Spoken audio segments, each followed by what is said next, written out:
instigators of color revolutions, USAID, an octopus infiltrating society and fighting for minds. Why did the agencies decide to shut it down, and what lies behind these 5 letters? Let's examine all the political elements and put them in place. This is the Mendeleva table. Let's figure it out together. The American wolf in humanitarian clothing under the guise of social projects worldwide, USAID infiltrated society and began a battle for minds. The United States Agency for International Development is supposedly created to assist other countries. But this aid is like the stepmother's apple for Snow White. USAID is a tangle of worms, no apple. And when there's no apple, you just need to get rid of all this. That's why it must disappear. It cannot be restored. Elon Musk, leading the Agency for Improving American Government Efficiency, embarked on the path of closing USAID and announced that the liquidation process is underway. Now he's become the anti-hero of the grand associations left without support. In Washington, a protest even took place with cries of, "No one elected Elon." Elon Musk.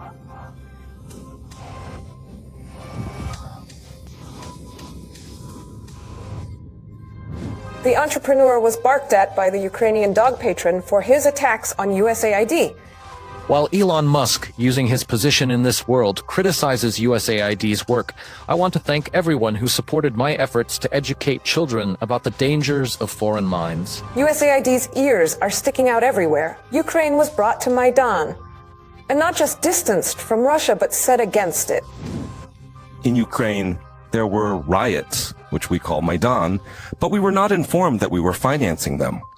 The government remained silent about it.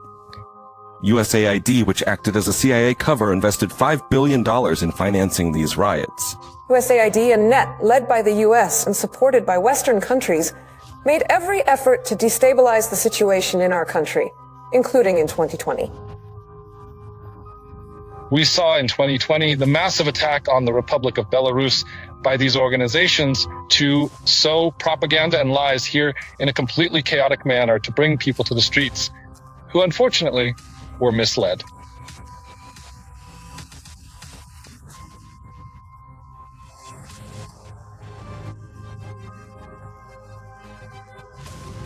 And the patterns were the same story repeated in the Middle East, in Ukraine before that, and in former Soviet Union countries like Georgia and Armenia.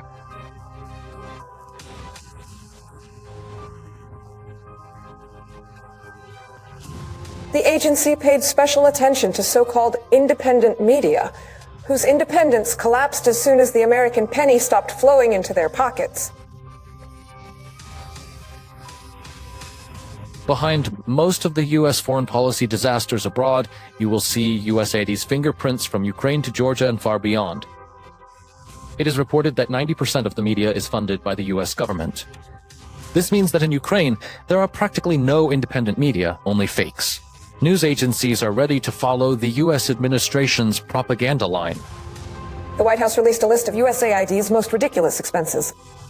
For example, $1.5 million went to promoting diversity and inclusion in Serbia. Another 70,000 greenbacks on a musical in Ireland, 47,000 on a transgender opera in Colombia, 32,000 for a comic about transgender people in Peru. And that's not all. New details. For example, $2 million for gender reassignment in Guatemala, $6 million for tourism funding in Egypt, $20 million for a new Sesame Street show in Iraq, $4.5 million for combating disinformation in Kazakhstan. I can go on and will gladly provide the list to each of you. Millions of greenbacks have been poured into the democratization of post-Soviet countries, Central Asia and others for years.